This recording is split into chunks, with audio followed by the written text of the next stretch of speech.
بسم اللہ الرحمن الرحیم الدرس الثانی والاربعون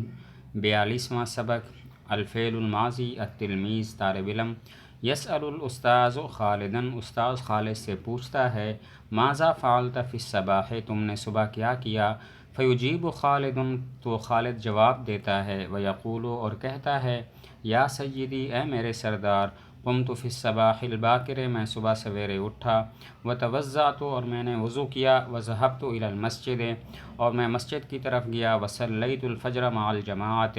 اور میں نے فجر کی نماز پڑھی جماعت کے ساتھ وتلوت القرآن الکریم اور میں نے قرآن کریم کی تلاوت کی ثم رجعت پھر میں لوٹا ثم رجعت الی البیت پھر میں گھر کی طرف لوٹا وتناولت الفطور اور میں نے ناشتہ کیا واخذت کتبی اور میں نے اپنی کتابیں لیں وسلمت علی ابی و امی اور میں نے سلام کیا اپنے باپ اور اپنی ماں کو وجئت الی المدرسۃ اور میں مدرسے کی طرف آیا سوال جواب یا محمود متی قمت فی الصباح اے محمود تم صبح کب اٹھے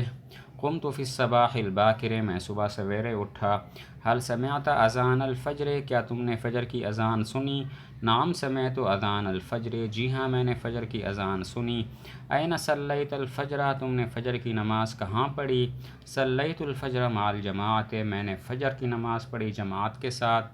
حل تلوت القرآن الکریم کیا تم نے قرآن کریم کی تلاوت کی نعم تلوت القرآن الکریم جی ہاں میں نے قرآن کریم کی تلاوت کی ماذا شربت فی الصباح تم نے صبح کیا پیا شربت لبنا میں نے دودھ پیا وماذا اکلت فی الفطور اور تم نے ناشتے میں کیا کھایا اکلت خبزا و بیضا میں نے کھائی روٹی اور انڈا یقول محمود محمود کہتا ہے خالد قام فی الصباح الباکر خالد صبح سویرے اٹھا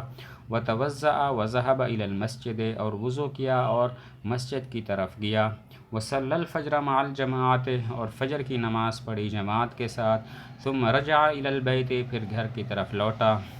وتناول الفطور اور ناشتہ کیا واخذ الکتب اور کتابیں لیں وسلم علی ابیہ و امہ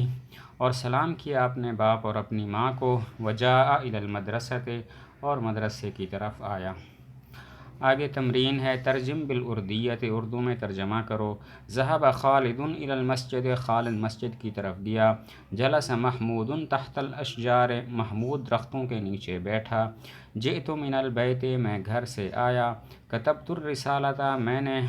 خط لکھا اخذت قلما میں نے قلم لیا ماذا اکلت یا حامد اے حامد تو نے کیا کھایا وماذا شربت اور تو نے کیا پیا صلیت الظہر فی المسجد میں نے ظہر کی نماز پڑھی مسجد میں سلمت علی استاذی میں نے اپنے استاد کو سلام کیا وجلست فی مکانی اور اپنی جگہ میں بیٹھ گیا۔ آگے ترجم بالعربی عربی میں ترجمہ کرو خالد باغ میں کھیلا لعب خالد فی الحدیقۃ محمود نے اپنا سبق یاد کیا حفظ محمود درسہ تم نے اپنا چہرہ دھویا غسلت وجہک میں نے پانی پیا شربت الماء بچہ سو گیا نام الطفل چڑیا اڑ گئی طار العصفور چپڑاسی نے درسگاہیں کھول دیں فتح الحارس الفصول اور انہیں صاف کیا ونظفہا پھر اس نے گھنٹی بجائی ثم دق الجرس اور دفتر میں بیٹھ گیا وجلس فی المکتب۔ پھر دیکھیں خالد باغ میں کھیلا لعب خالد فی الحدیقۃ محمود نے اپنا سبق یاد کیا حفظ محمود درسہ تم نے اپنا چہرہ دھویا غسلت وجہک میں نے پانی پیا شربت الماء بچہ سو گیا نام الطفل چڑیا اڑ گئی طار العصفور چپڑاسی نے درسگاہیں کھول دیں فتح الحارس الفصول اور انہیں صاف کیا ونظفہا پھر اس نے گھنٹی بجائی ثم دق الجرس اور دفتر میں بیٹھ گیا وجلس فی المکتب۔ آگے قاعدہ بیان کیا کہ فعل مضارع اگر معلوم ہو تو اس کے فعل ماضی معلوم کرنے کا طریقہ یہ ہے، اس کا فعل ماضی بنانے کا طریقہ یہ ہے نہیں فعل مضارع اگر معلوم ہو تو اس کی فعل ماضی بنانے کا طریقہ یہ ہے کہ فعل مضارع کی علامت کو شروع سے ختم کر دیں اور آخری حرف کو زبر دے دیں۔ جیسے یذهب فعل مضارع ہے، اب اس کی ماضی بنانے کا طریقہ یہ ہے کہ یا کو ہٹا دیں اور آخری حرف کو جو ہے وہ زبر دے دیں تو ہو جائے گا ذہبہ۔ اسی طرح یجلسو سے جلسہ، یہ واحد مذکر غائب کا صیغہ ہے۔ اب واحد متکلم اور واحد مخاطب بنانا اس طرح ہوگا کہ آخر میں تو لگا دیں تو واحد متکلم بن جائے گا، اور آخر میں تا لگا دیں تو پھر واحد مخاطب بن جائے گا۔ جیسے ذہبہ ہے، اب اسم کو اگر ذہبتا پڑھیں تو واحد مخاطب ہے، ذہبتو پڑھیں تو واحد متکلم ہے۔ فعل مضارع معلوم ہو تو فعل ماضی بنانے کا طریقہ یہ ہے کہ فعل مضارع کی علامت کو شروع سے ہٹا دیں اور آخری حرف کو زبر دے دیں،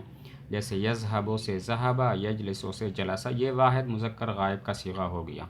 اب واحد متکلم اور واحد مخاطب اس طرح بنے گا کہ اگر آخر میں تا لگا دیں تو واحد مخاطب بن جائے گا، تو لگا دیں تو واحد متکلم بن جائے گا، جیسے ذہبہ۔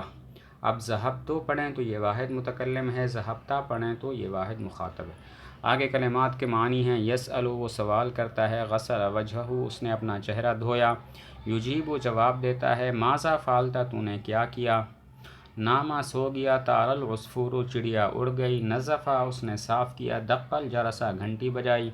اور مکتب کا معنی دفتر۔